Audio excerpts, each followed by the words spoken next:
Assalamualaikum warahmatullahi wabarakatuh. Kami dari kelompok Masjid Tanjak ingin mempraktekkan guiding di Masjid Tanjak. Sebelum itu kami ingin memperkenalkan anggota kelompok kami. Di sini ada Nabila, Sunarti, Laura, Joshua, Siti Salbia, Dini, dan yang merekam ada Keisha.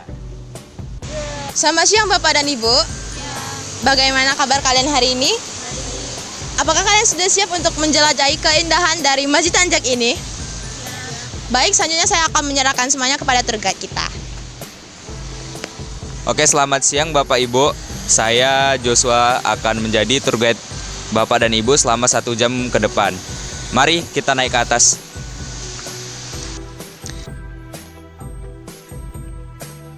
Oke Bapak Ibu, saya akan menceritakan sejarah dari Masjid Tanjak atau Masjid Tanwirun Najak.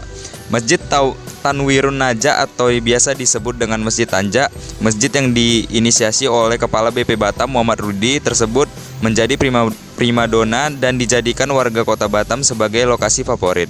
Masjid Tanjak dibangun selama 2 tahun dan diresmikan pada tanggal 24 Juni 2022 oleh Menteri Koordinator Bidang Perekonomian Erlangga Hartarto. Wow, berapa banyak masjid ini menampung orang untuk sholat? Masjid ini dirancang mampu menampung jemaah laki-laki di lantai 1 sebanyak 900 jemaah, sedangkan kapasitas jemaah perempuan pada lantai 2 dapat menampung sebanyak 350 jemaah, dan totalnya yaitu 1.250. Masjid ini memiliki tinggi mencapai 39,5 meter dan tinggi menara masjid 45 meter. Berapa banyak biaya yang digunakan untuk membangun masjid megah ini? Biaya pembangunan masjid ini mencapai 39.937.665.520 rupiah dengan sumber pembiayaan penerimaan negara bukan pajak atau PNBP. Nah, masjid ini juga memiliki keunikan, yaitu memiliki kubah yang tidak seperti kubah masjid pada umumnya, yaitu berbentuk seperti ikat kepala khas Melayu. Warna masjid juga berdominasi biru dan kuning sehingga memberi kesan cerah dan lekat dengan adat Melayu.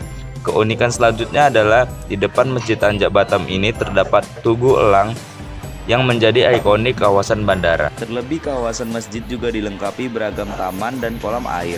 Hampir di setiap titik ada taman dan kolam, mulai dari bagian depan pintu masuk masjid hingga area dekat imam, dan ikan di setiap kolam air lumayan banyak. Selain itu, tempat berwudu juga sangat memadai dan bersih. Untuk jemaah laki-laki dapat berwudu di deretan keran yang dibuat memanjang di area sepanjang bagian depan, samping, dan belakang masjid. Untuk perempuan yang berjilbab dapat bersuci di bangunan khusus untuk berwudu yang ada di bagian belakang masjid. Tak hanya itu, tempat parkir untuk roda 2 dan roda 4 juga lumayan luas dan gratis, letaknya di bagian belakang masjid, sehingga tidak perlu risau dengan kendaraan yang kita bawa selama berkunjung di masjid tersebut.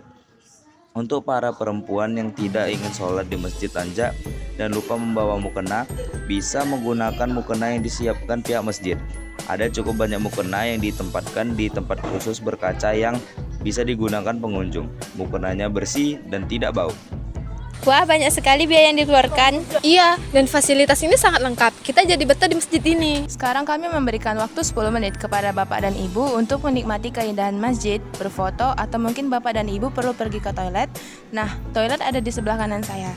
Dan setelah 10 menit, harap Bapak dan Ibu kembali lagi ke tempat ini.